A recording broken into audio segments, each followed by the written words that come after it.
네, 안녕하세요. 이에스맨입니다. 항상 구독과 좋아요는 저한테 힘이 많이 되고요. 소중한 시간을 쪼개서 광고 한 편씩이라도 끝까지 봐주시면 정말 깊이 감사드리겠습니다.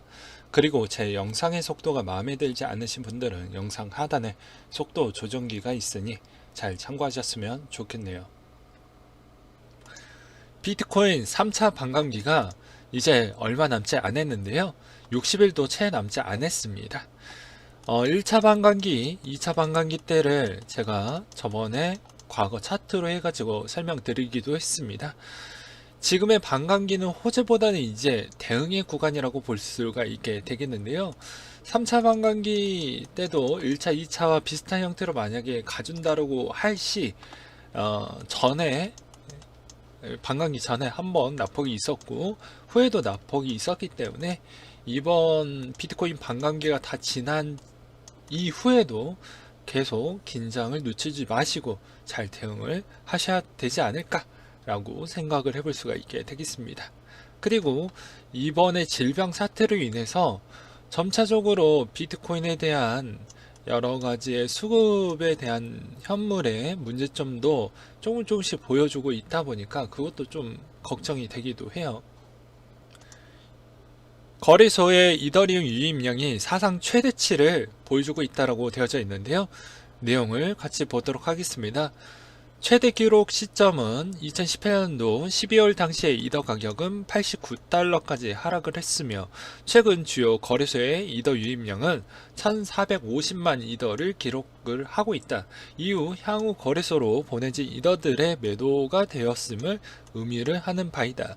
이에 미디어는 거래소의 코인 입금은 통상 자산 매도를 의미한다며 질병으로 인한 투자자들의 자산의 포트폴리오를 조정을 나서고 있다고 설명을 하고 있습니다. 이렇게 상황이 별로 좋지 못하다 보니까 크립토의 공포 탐욕 지수가 여전히 수치가 상당히 높게 나오고 있는데요. 전날보다 1포인트 하락한 10을 기록을 하고 있다고 되어져 있습니다. 해당 지수는 0에 가까울수록 시장의 극단적 공포를 나타내며 100에 가까울수록 극단적 낙관을 의미한다라는 지수인데요. 탐욕의 지수는 유동성, 거래량, SNS, 설문조사, 비트코인의 시총 비중, 구글의 검색량 등을 기준으로 산출된 수치라고 하니까 참고하셨으면 좋겠습니다. 유명 트레이더 비트코인 2000달러까지 하락을 한다라는 그런 내용이 있는데요. 피터 브란트가 본인의 생각을 남겼습니다. 비트코인이 2000달러 수준까지 하락을 해야 비로소 베어마켓이 끝났다라고 말할 수 있을 것 같다. 그는 비트코인 반등을 전망하는 한 이용자 트윗에게 더 떨어지면 그때서야 생각을 바꾸겠냐라고 댓글까지도 달았다. 앞서 비트코인이 10만 달러까지 상승하는 것보다 0달러까지 하락할 가능성이 더 크다라고 말한 바도 있다라고 되어져 있네요. 비트코인에 대한 해외 트레이더의 생각은 어떤지 한번 같이 보도록 하겠습니다. 갤럭시 디지털의 대표가 이제 본인의 트위터에서 이렇게 남겨놨는데요. 비트코인은 앞으로도 몇 달 동안 계속해서 변동성은 있겠지만 거시적인 배경은 그것이 만들어졌는가이다. 올해 비트코인 해가 될 것이고 필요할 것이다 라고 되게 좋은 방향성으로 해석을 해 주셨고요. 그리고 경제학자이자 아다먼트 캐피탈의 창업자가 현재 암호화폐 시장 상황에 대해서는 크게 걱정하지 않는다라고 본인의 트위터에다가 남겨놨습니다. 걱정은 안 한다. 이것은 여전히 주로 유동성 위기에 있는 문제이며 비트코인 실제로 시장성이 있다. 일단 사람들이 그들의 돈의 가치에 대해 걱정하게 되면 그들은 비트코인으로 몰려들게 될 것이다. 이 말의 즉슨 과거 베네수엘라, 아르헨티나를 보고 그런 이야기를 한 것 같습니다. 여기에서 또 피터 프란트가 나오게 되는데요. 지금 상황은 매우 좋지 않는다. 앞으로 더 많이 하락할 수 있으니 좀 조심했으면 좋겠다. 뭐 그런 본인의 트윗에다가 남겨 놓았습니다. 잘 대응하셨으면 좋겠네요. 여러분들도. 리플 파트너 인터맥스가 국경을 넘는 결제를 위해 XRP를 테스트할 계획을 갖고 있다고 되어져 있는데요. 같이 내용을 보도록 하겠습니다. 연간 3천만 건 이상의 거래를 처리하는 송금 제공자는 리플의 서비스를 어떻게 활용할 계획을 갖고 있는지 밝혔다고 되어져 있는데요. 멕시코 외곽에서 다른 복도로 네트워크를 구축하는 데 더 많은 적용 가능성을 가지고 있다. 하지만 다른 하나는 ODL이다. ODL을 충분히 활용을 해서 미국 달러에서 멕시코 페소화 부분에 있어서 어느 정도 효과를 보일 것으로 보이기 때문에 우리는 이것에 대해서 테스트를 할 생각을 갖고 있다. 이런 이야기를 남겼는데요. 지금의 금융시장이 매우 좋지 않은 상황이다 보니까 잘 하면 ODL에 대한 볼륨도 꽤 잘 나올 수 있을 것 같다라는 생각도 들기도 합니다. 네. 머니그램이 리플서 받은 144억 원 규모를 전량으로 매도를 했다고 되어져 있는데요. 리플이 머니그램의 일부 자금을 투자를 하면서 이제 그거에 따른 보상으로 XRP에 대한 까지도 받았다라고 되어져 있는데, 실제 ODL 플랫폼을 거의 활용을 하지 않는 실정이다 보니까 XRP를 굳이 들고 있을 필요성이 없겠죠. 그러다 보니까 아무래도 그런 형태로 매도를 내놓지 않았나, 또는 회계 처리하기가 복잡하니까 그냥 처리하려고 하는 게 아닌가, 또는 가격이 상당히 앞으로 더 많이 떨어질 수도 있을 것 같으니 처리하지 않았을까 라는 추정을 해볼 수가 있게 되겠습니다. 또한 이런 머니그램이 이런 XRP를 사용할 수 있을 만한 그런 법안적인 내용이 아직 부족하기 때문에 당장 5대를 사용할 수 없는 측면이 있다라고도 설명을 드렸고, 기존의 SBI도 기존 X커런트만 사용을 하고 있죠. 지금도.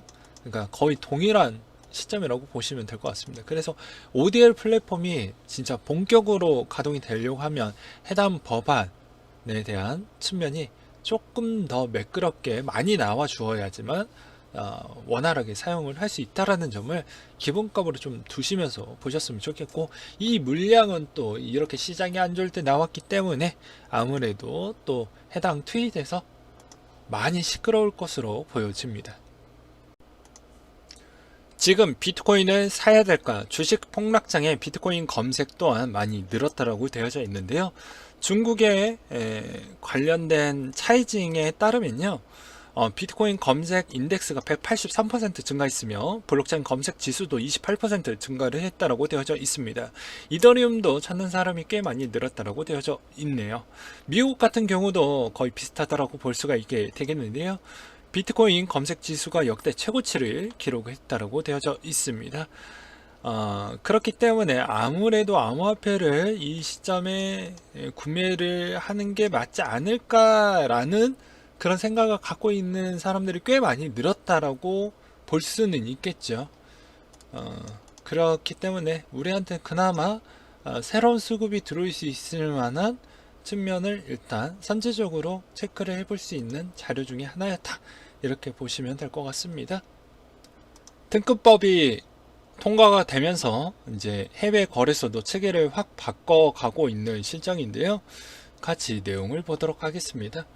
OK코리아 4월 6일부터 원화 거래 임시 중단, 후오비코리아 ISMS 절차를 진행 중에 있다. 바이낸스 특근법 신고 수리 요건 및 VSSP의 의무 사양에 대한 준비를 하고 있는 실정이다라고 되어져 있는데요.